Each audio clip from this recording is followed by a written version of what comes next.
Here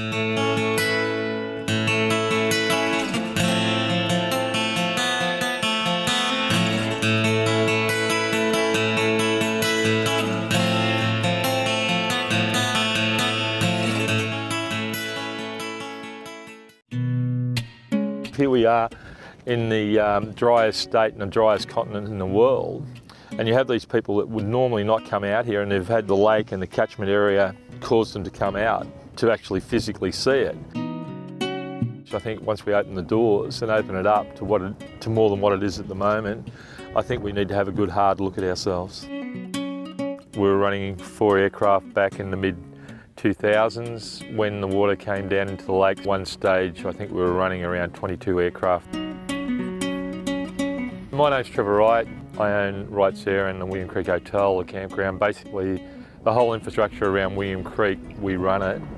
And the town is here basically as a support for the tourism industry, the pastoral industry, and we do some work for the mining industry as well.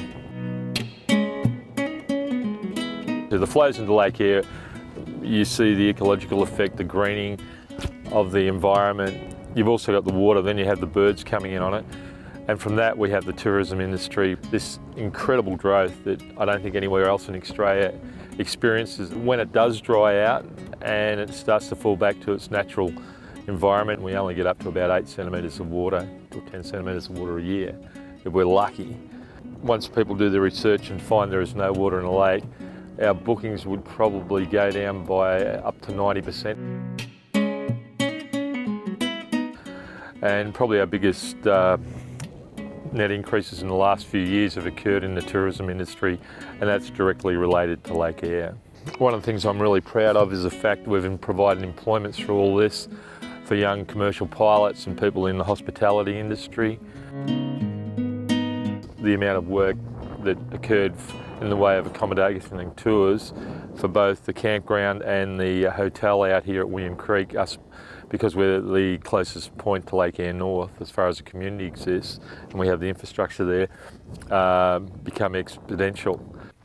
What this has allowed us to do is improve the infrastructure around town, with the projects being potable water, putting in a power station with solar and wind power projects occurring now, that we have an underground grid for the town, which will cut our diesel consumption down, we hopefully till about 20% of what it is today. The other issue out here, as you know, drinking water is like gold, or water in general is like gold.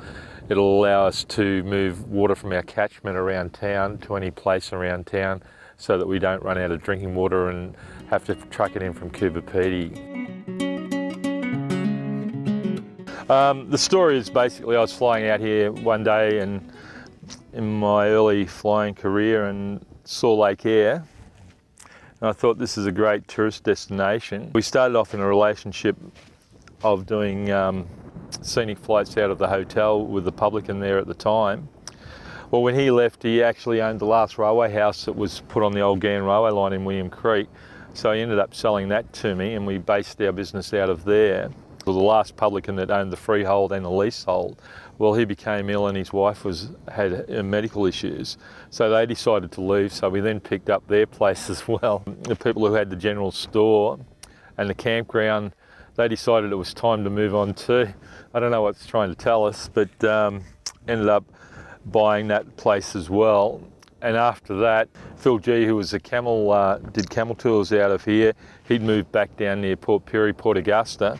And we decided that was the last one in town and we may as well acquire that and do it up as well. In 2012, the lease on the hotel became available in November, so we decided that we may as well have the final acquisition with the offer of the freehold and take that up as well. So I suppose if you're a bit of a kid at heart, you'd call it like a game of Monopoly on a minor scale. One of the things we'd really like to see done now is having some type of sporting complex or arena and that, because the only social thing out in remote areas in a lot of cases is the hotel, and even though I own the hotel, it would be good because A, it takes out the alcohol influence, and B, it actually improves the quality of life for a lot of people. So that's my next vision, is cut the cost of actually living out here and improve the quality of people's life.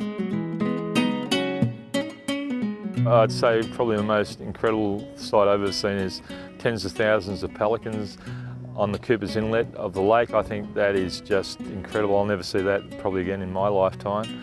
A moment in time that you can savour.